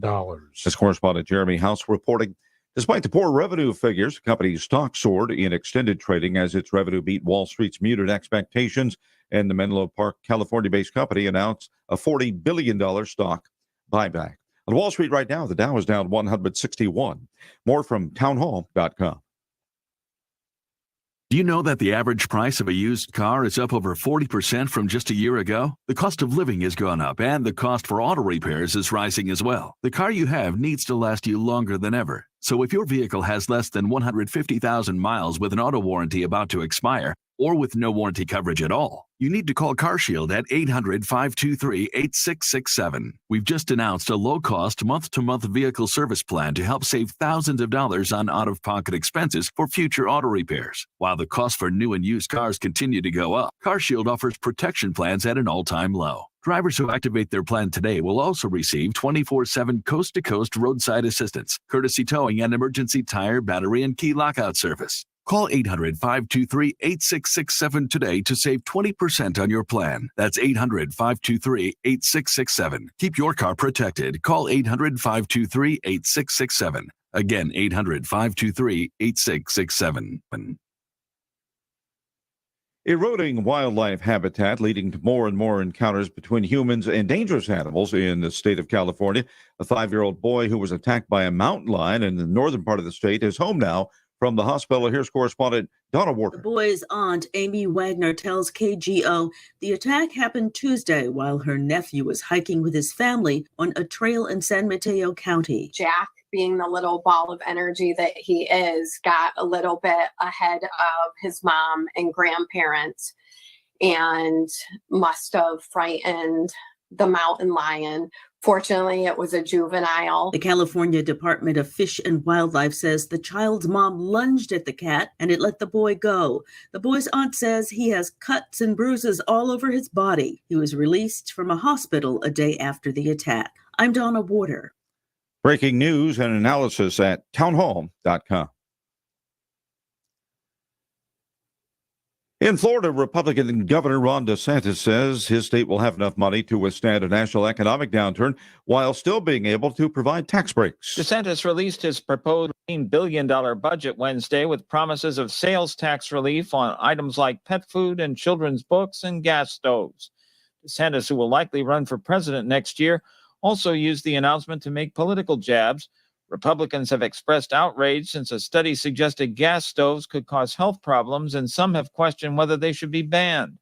DeSantis said liberals are coming after stoves, and he wants to provide an incentive to buy them. Keith Peters reporting.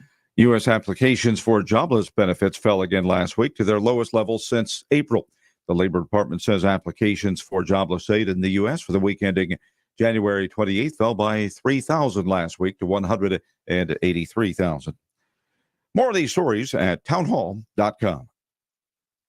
Looking for a meaningful career in 2023? Kimmer Village in Assumption, Illinois wants you to join our team. This is Shalis Nagel, Executive Director at Kimmer Village. We are currently hiring for community services caseworkers, residential treatment techs, and therapists. These worthwhile careers come with a competitive salary and great benefits package. We offer a variety of schedules as well. Apply online at www.kimmervillage.org/employment. This is staff meteorologist Paul Trombley with your regional radio forecast. Highs around 41 this afternoon. Under sunny skies, winds out the west, 10 to 15 miles per hour. Lows dip down to about 10 above. Tonight, mainly clear. Lots of sunshine again tomorrow. High of 21.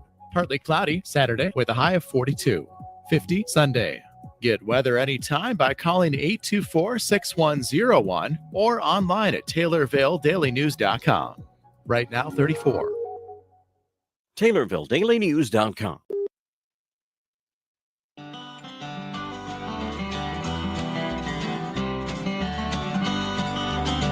This is the RFD Radio Network, RFD Illinois Midday Thursday edition. Hello, everyone. I'm Jim Taylor. Good to have you along. Over a week away from Super Bowl Sunday, the National Chicken Council releasing its annual chicken wing report, projecting Americans will eat a record-breaking 1.45 billion chicken wings during Super Bowl weekend. The figure represents an increase of 2% from last year's report, the equivalent of 84 million more wings than in 2022. And that according to the National Chicken Council. Despite inflation, both wholesale and retail wing prices are down double digits from a year ago, according to USDA, and consumers are seeing a lot more features and promotions. That many wings laid end to end would stretch from Arrowhead Stadium in Kansas City to Lincoln Financial Field in Philadelphia about 62 times. It would also give 4 wings each to every man, woman, and child in the U.S. 1.45 billion chicken wings expected to be consumed on Super Bowl Sunday. Strap on the feed bag. And that information from our friends at the National Chicken Council. Stay tuned. Plenty of ag news and information on the way. It is RFD Illinois Midday Thursday edition on the RFD Radio Network. I'm Jim Taylor.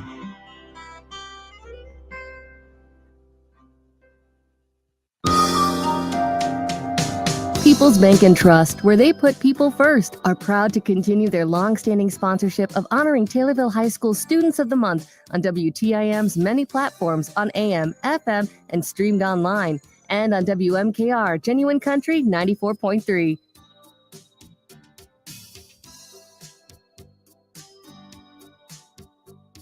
Hi, my name is Olivia Wilson. I am the Taylorville High School Sophomore Student of the Month. My parents are Annette and Eric Payne.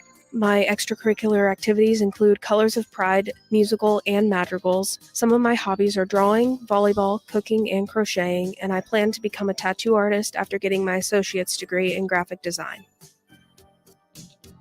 People's Bank and Trust, where they put people first, salutes these great Taylorville High School students on this honor and wish them the best in their future. People's Bank and Trust, member FDIC.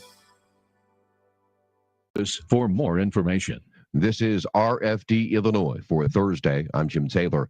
GOP ag senators repeatedly called on USDA and USTR at a Farm Bill trade hearing to bring a USMCA trade action against Mexico for its planned 2024 ban on GMO corn imports. We're making the hardest job God created even more difficult. Indiana's Mike Braun to USDA Undersecretary for Trade Alexis Taylor, recently back from talks in Mexico, on the need to act against that country and others blocking trade.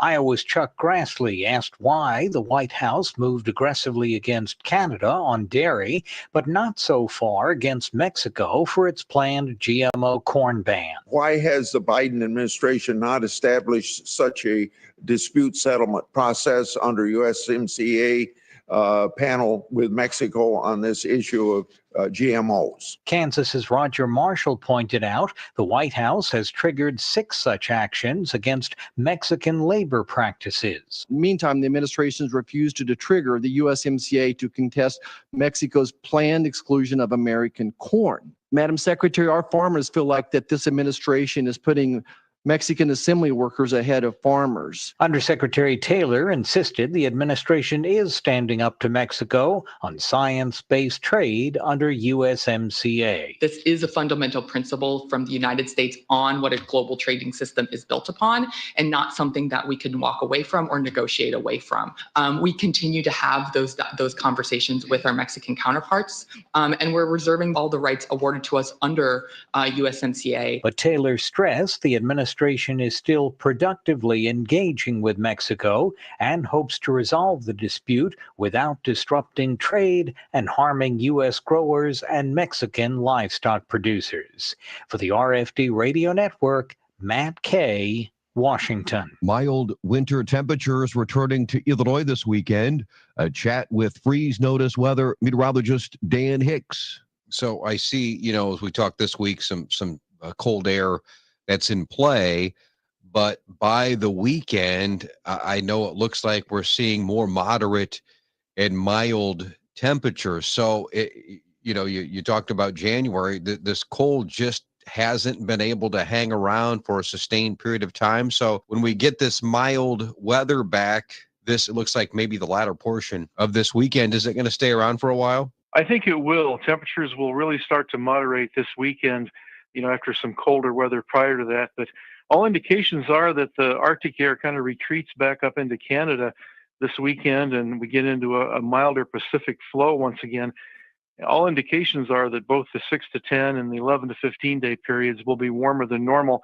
Just based on that, I'd have to say the odds probably favor February averaging above normal temperature wise.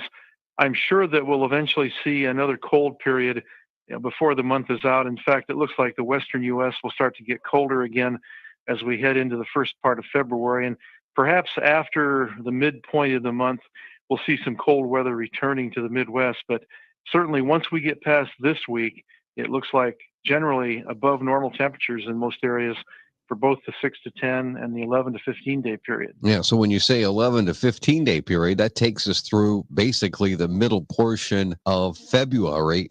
So do you see the potential for any significant winter weather? So not a lot of cold air, but is there a chance for an active weather pattern to get a good, winter storm system going? Doesn't look like that way for the near term.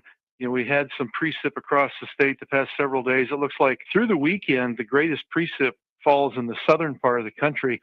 It may kind of brush the southern Midwest at times, but farther north really looks like a pretty quiet weather pattern for the rest of this week and through the weekend. I would say 6 to 10 day period, generally normal to below normal. So I guess a short answer to your question, I don't see a major winter storm in Illinois for the next at least 10 days or so. I'm sure that with that, warmer weather pattern later in the month and some cooler weather in the western U.S., we'll start to see some storm systems again affecting the central and eastern U.S. probably during the 11 to 15 day.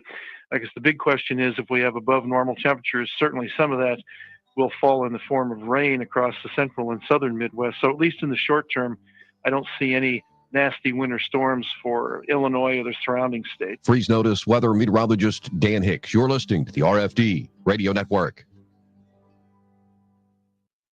Your Illinois Corn Checkoff is positioning farmers to grow by sharing valuable information on a new communication platform. Illinois Corn TV is a weekly feature on the IL Corn YouTube channel that keeps farmers up to date on the news and issues impacting your farm and your legacy. Subscribe to the IL Corn YouTube channel and don't miss a thing.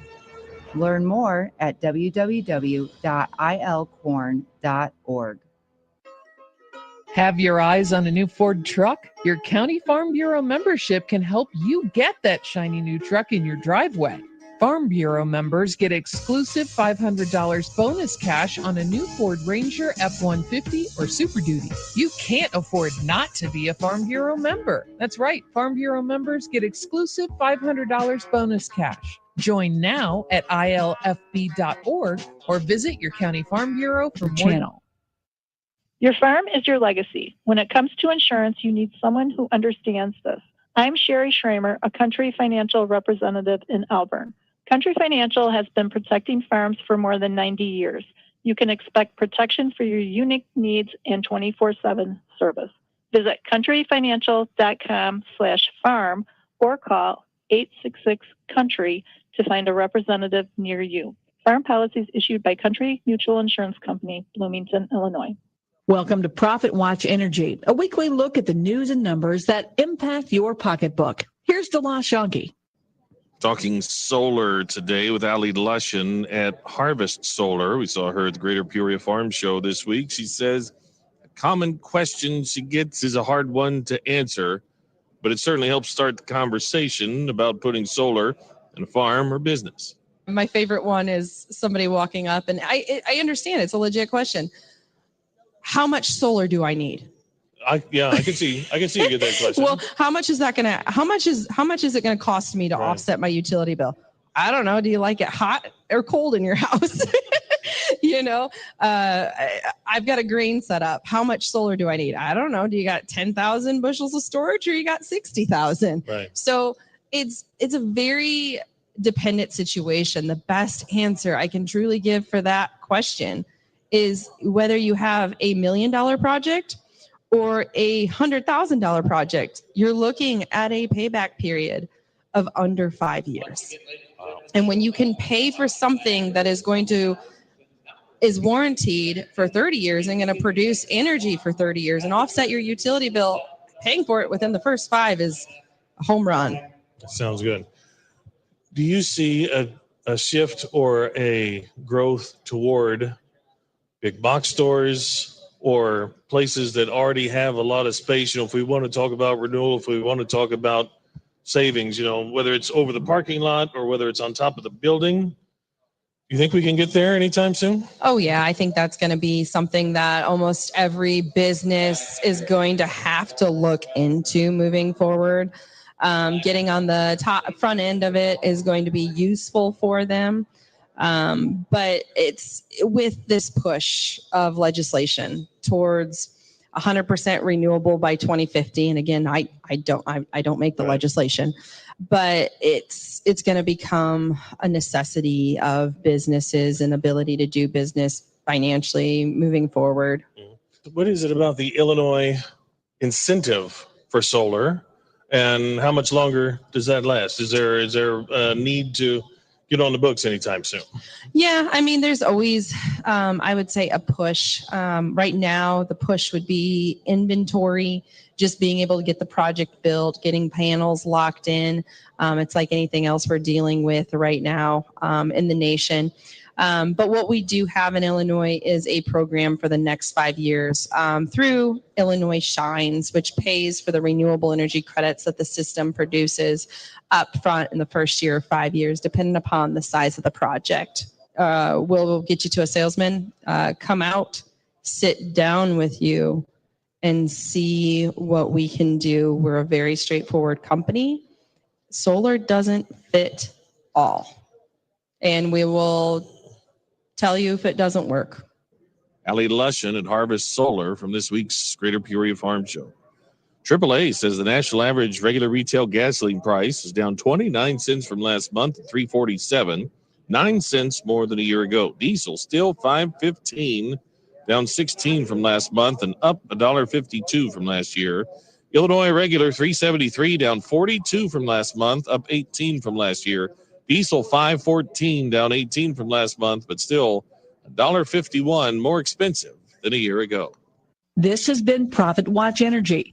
For more RFD Profit Watch, listen to your local radio station or find the daily broadcast online on the RFD podcast page. Mortgage rates are down for a third consecutive week. The rate on the average 30-year fixed mortgage went from 6.58% last week to 6.49% this week, according to Freddie Mac. Rates have actually fallen more than a half point in the last 3 weeks, although are still considerably higher than at the start of the year. Share of homes with a price reduction increased to 19.6% this past month. A year ago, that number was just 9.2%. A survey from the Mortgage Bankers Association said demand for mortgages grew for the third consecutive week. Purchase applications are up 4% from the week before. Today, the government will release an important jobs report, always closely watched. Well, according to the ADP National Employment Report announced earlier in the week, private employment was only up 127,000 jobs. The expectation was close to 200,000, and it was about half of what the October numbers were at 239,000. According to a Reuters survey, there were 1.9 job openings for every unemployed worker in September. Costco stocks were lower on Thursday, down more than 6.5%, weaker than expected November sales. Costco said for the 4 weeks ending on November 27, which includes Black Friday, were up 5.7% from last year, $19.17 billion, but the growth was not keeping up with previous months. In October, they had growth of 7.7%, and in September, it was a little bit better than 10%. Well, you're going up today for annual meeting in Chicago. We might get quite the push from behind. Wind advisories are going to be in effect in a good portion of the state. Many chances of southerly or southwesterly winds from 20 to 30 miles an hour, although gusts are expected to be up to 50 miles an hour. That's according to a couple of updates from the National Weather Service office in Lincoln. As you move farther north, according to the Chicago office, they're expecting south winds from 15 to 25, gusting as high as 40 miles an hour. Could be quite a crosswind on some of those interstates. This is RFD, Illinois. Jim Taylor on the RFD Radio Network. Always great to get an audience with Scott Wilson, Manager, Customer Risk Management at Growmark, talking all things energy. And I guess we always look at two words when we talk about, the energy market. Is it volatility, or is it stability, or is it somewhere in between? It'd probably take you 25 minutes to answer that question, Scott Wilson. Yes, that is correct. I remember talking on our last segment of last year, and I said I was hoping for some more stability in the market and a little less volatility. We still have a lot of volatility going on. It is crazy that even with the amount of volatility, it is still less than last year. So, but yeah, still very volatile in the markets. A lot of big price swings. Fundamentals are really driving the price just significantly every other day or every day. So it's just incredible to see these big price swings still. Yeah. And so speaking of fundamentals, we can get into that a little bit today when we talk about the volatility. There are fundamentals in play that are leading to that volatility. Do you want to share some of that information? Sure. Yeah. So, the great news is if you look at all the big energy agencies, the International Energy Agency, the EIA, which is the Energy Department for the United States, a lot of the investment banks, OPEC, everybody is saying that prices for 2023 should average less than 2022. So that is good news. So everybody is projecting that prices will be lower this year. Just kind of depends on when that's going to happen. So there's, like I said, big price swings just with fundamentals. There's still a lot of bullishness in the market. We saw prices run up quite a bit at the beginning of the year. And then we saw a little pullback just earlier this week and the end of last week. So, but I still do see a lot of bullish fundamentals. So a lot of things going on. One, increased demand projections in China. So I know that seems like it's a world away, but they do really drive the market. They have a lot of demand over there for oil and refined products. And if they do come out of that full lockdown and they kind of take all of that off, that's a lot of demand added back to the market very quickly that we're going to have to somehow come up with. So closer to home, though, there's some supply concerns. If you look back the last 2 years, several refiners put maintenance on hold because of the pandemic, and they just couldn't go in and do the maintenance they needed to. And then last year, profits were so good that these refineries didn't want to close down. Their margins were so good. So they just kept refining products. So that gets us to the spot where we're currently at, where we're expected to cut capacity by more than double the 5-year average this spring. So that is going to make some tight supplies for probably diesel and gasoline, probably more for diesel, but that's an issue too, where we could see prices creeping higher because of that too. So good news is utilization rates are expected to rebound in the second quarter and be more normal on that. So, but we could see that definitely keeping prices elevated through at least the first quarter. And then also there's growing optimism about a soft landing in the U.S. economy. So it kind of seems like maybe there was a lot of concern about a full-blown recession. And now everybody's kind of thinking, well, we might not have that full recession. Jobs have remained good. Current target rate's 4.25 to 4.5. The Fed is actually going to release their what they're going to do today. Everybody's expecting a 25-point hike, which would be the smallest one since they started increasing rates last year. So everybody's kind of thinking that there's some optimism there. Scott Wilson talking fundamentals of the energy market. Again, he is the manager customer risk management with Growmark, and he joins us on the RFD radio network. I'm Jim Taylor. The WTIM Swap Shop program is being moved to an online platform starting January 9th. Starting that day, you can click on the Swap Shop link on TaylorvilleDailyNews.com. Register, then list any and all items you have to buy, sell, trade, and give away free of charge. Items posted will be screened by station personnel before they go live on the new WTIM Swap Shop webpage. It's quick, easy, and a great way to get rid of your stuff absolutely free. Buy, sell, trade, or give away online by clicking the Swap Shop icon at TaylorvilleDailyNews.com starting January 9th. Frank Sinatra, Dean Martin, Sammy Davis Jr., The Beatles, Michael Bublé, and more are now on the air in Christian County. And on a 24/7 audio stream you can listen to anywhere. Cool hits from the 50s, 60s, 70s, and 80s. On the air in Christian County on the new 96.5 The Chill. And streamed on the internet at 965thechill.com. We've been planning this new format for several months and hope you'll tune in on air or online for cool hits from the 50s, 60s, 70s, and 80s. 965thechill.com. Your information station, WTIM, brings you information and entertainment weekday mornings. Tune in from 6 till 7 for an hour of local agriculture information, including our local farm broadcaster, Jared White. Get the latest local news and obituaries on expanded local newscasts at 7:10 and 8:10. Answer trivia questions to be qualified for our weekly restaurant gift certificate giveaway during WTIM Trivia at 7:50. And hear live interviews with local newsmakers during the WTIM Morning Show from 8:30 till 10. Join us weekday mornings for information and entertainment on your information station, WTIM. Hi, I'm Dr. Paul Tufan from Taylorville Urgent Care. We're a walk-in clinic that's open 7 days a week to take care of sniffles, injuries, broken bones, and more. Find out more by clicking on our icon at TaylorvilleDailyNews.com. Just Beds are the yawn exterminators, and they can give you a better night's sleep. Choose from Bemco, Chatham & Wells, Sealy, Simmons, and Tempur-Pedic. Find out the many models and styles available on their updated website by clicking their icon at TaylorvilleDailyNews.com. ILFB.org. That's all the time we have for RFD Illinois. Jim Taylor, what do you know about Eliza? Eliza, Illinois, great western portion of the state near the Rock Island and Mercer County line. That's part of the Mercer County School District, and I believe part of the Rock Ridge School District, too. Our intern last year was named Eliza, so it made me wonder. Apparently, it's unincorporated, but at one time it had a zip code, 61272. Hello, Eliza, and they listen on WRMJ Radio.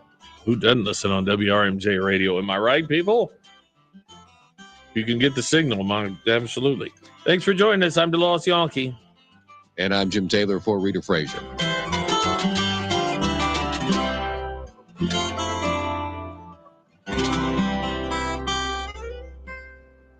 As a registered nurse, I want more than just another workplace. I want the right place for my career. That's why I choose to work at Memorial Health. Memorial is a place where I can be my true self and be part of an amazing, supportive team. If that sounds like the right place for you too, become a Memorial nurse today. Right now, Memorial is offering their biggest hiring bonuses ever. Apply online at jobs.memorial.health/nursing. Memorial is an equal opportunity employer. Scott Primer here from Locust Grove Church near Assumption. We're spreading the good news of Christ in person and online. Come join our family or watch our video sermon podcast by clicking our icon at TaylorvilleDailyNews.com. I'm Brett with Central Cremation Center, and we serve all of Central Illinois. We offer the most affordable and convenient arrangements in the area with plans starting at just $795. Many of our plans are available by clicking our icon at TaylorvilleDailyNews.com.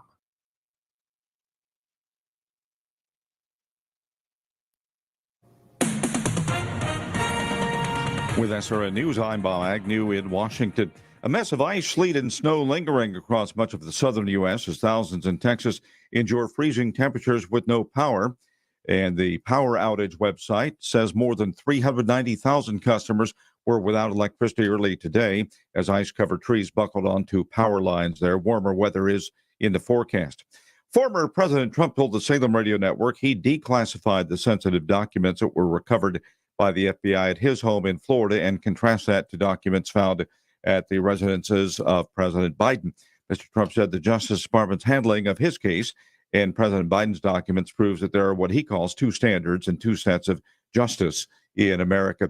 Facebook parent company Meta has posted another quarter of declining revenue hurt by a downturn in the online advertising market and competition from rivals such as TikTok. This is SRN News.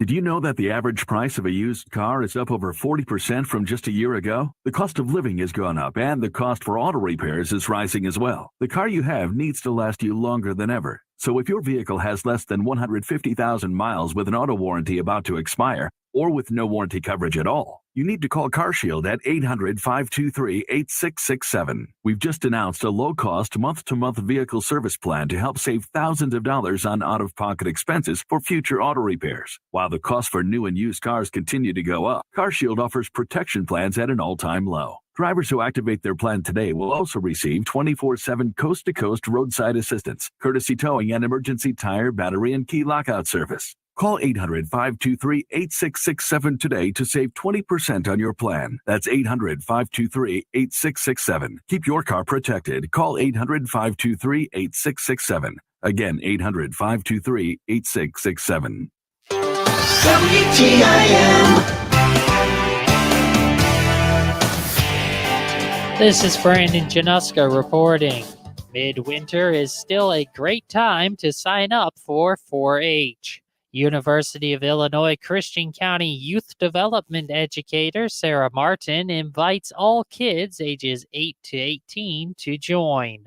So if there's a special hobby or something you're wanting to learn more about outside of school or on your own time, from visual arts, arts and crafts, computers, photography, animals, science type stuff, like the possibilities are kind of endless. So that's kind of open to whatever you want to explore and kind of learn more about. Martin says 4-Hers are preparing for the fair season this summer. Public speaking is already ramping up.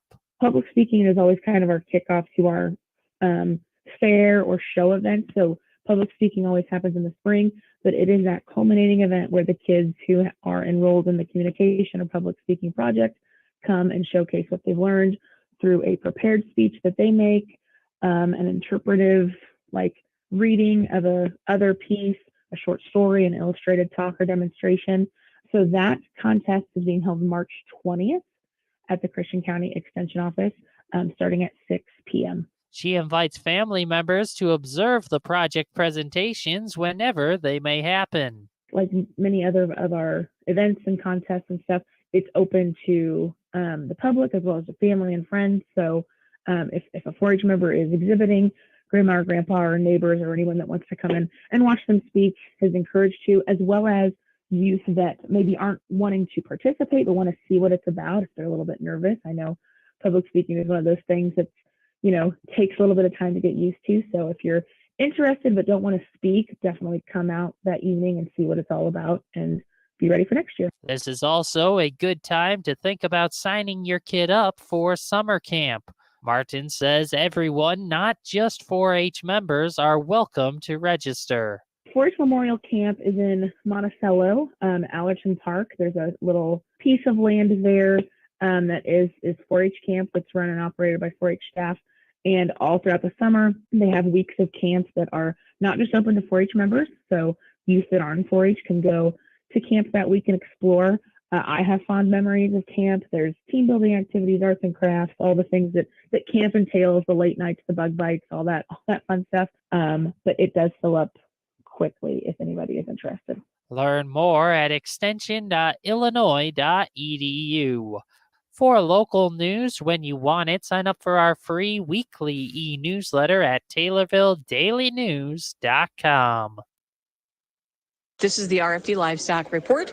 Rita Frazier at the National Cattlemen's Beef Association meeting in New Orleans. Day one, Dean Meyer is the chairman of the U.S. Meat Export Federation and Iowa Cattlemen. And Dean, we were just talking about this convention. What an opportunity to bring the nation's best to one place. It's certainly good to be here at the NCBA convention, and there's representation from all the cattle states here in the leadership and those associates that are involved in the beef industry, and just a great opportunity to be able to rub shoulders with those, our peers, and promote our products. And are you sharing a good story for exports, for U.S. red meat exports to this group? This is a great convention to share a story that's had a huge success rate. 2021 was a record year for beef exports, and 2022 even beat that. It was a new record. Almost $12 billion worth of beef exported. And that's, it equates back to $450 per head, each carcass marketed in this country. That's 3x what it was in 2010. So you talk about a growing success story, and there's going to be opportunity in the future. We've got new frontiers, we got mature markets